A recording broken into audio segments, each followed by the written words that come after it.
Je chasse des prédateurs sur internet et à travers cette petite série de vidéos, je vais tenter de te faire découvrir un petit peu mon monde. Du coup, on va parler de prédateurs que je tente ou que j'ai déjà piégés. Et pour cette première vidéo, on va parler de Denis. Denis, c'est un prédateur avec lequel j'ai rendez-vous la semaine prochaine. Laisse-moi te raconter un peu qui il est.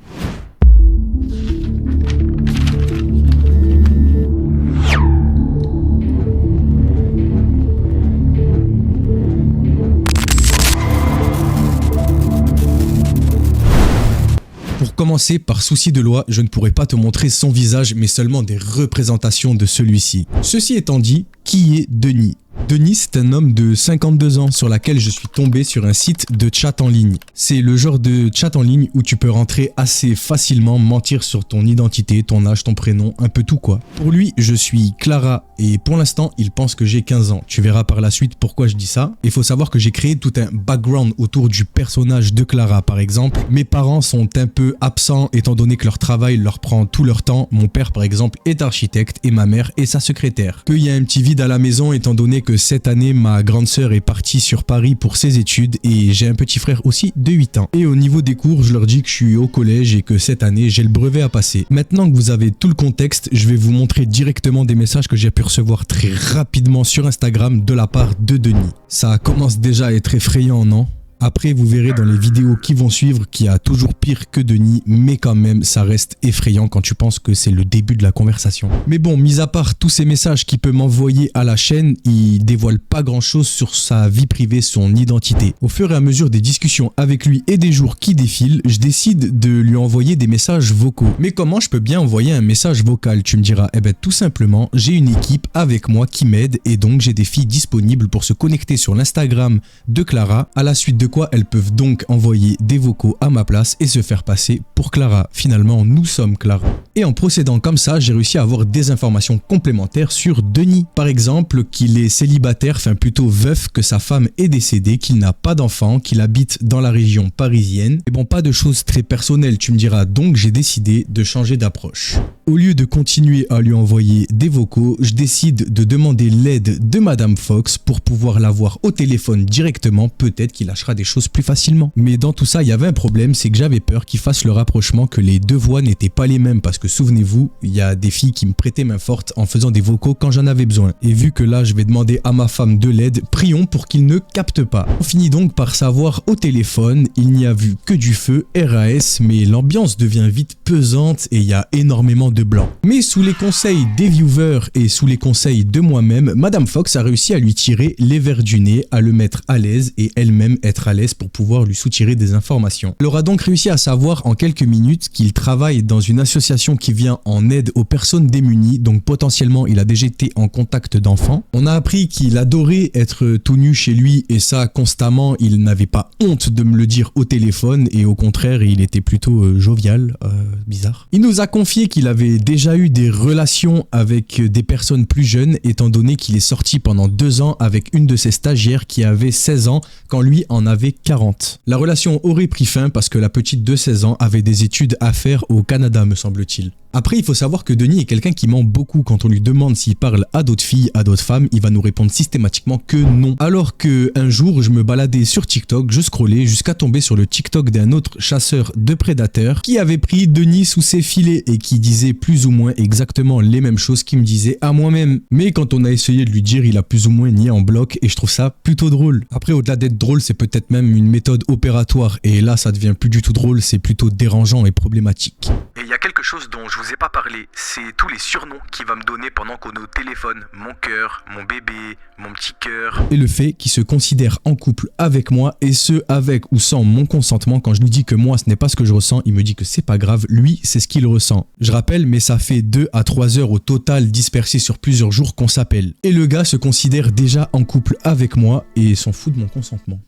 Et dans tout ça, de temps en temps, il glisse dans la conversation que ce serait cool qu'on puisse se voir, qu'on puisse se rencontrer en réel. Donc bien évidemment, s'il me tend une perche, je vais la gripper fort. Donc après une énième demande de sa part de nous rencontrer, je lui dis tout simplement oui, mais comment on fait pour mes parents? Quelle excuse on peut trouver? Et à partir de là, il m'a dit qu'il m'aiderait à trouver un mensonge à dire à mes parents pour pouvoir directement me rencontrer, que je vienne chez lui sur Paris. Il m'explique qu'il a une chambre à disposition pour moi, que je pourrais dormir avec lui si je préférais, avec ou sans vêtements. D'ailleurs, je ne l'ai pas précisé, mais c'est un grand fan de pyjama. Le gars passe son temps à fantasmer sur des pyjamas. Le gars est pyjamaophile. Chelou ça un peu. Donc les jours passent et les appels se multiplient et on décide donc de trouver une date pour se rencontrer, et à savoir cette date c'est le 11 octobre. L'excuse sera celle-ci: je lui ai dit au préalable que j'avais un cousin qui vivait sur Paris, et donc dire à mes parents que je vais chez mon cousin sur Paris, que je dis à mon cousin que je vais voir une copine et qu'il faut qu'ils disent à mes parents que je vais bien chez lui pour pouvoir être tranquille et être récupéré par notre cher Denis à la gare d'Austerlitz.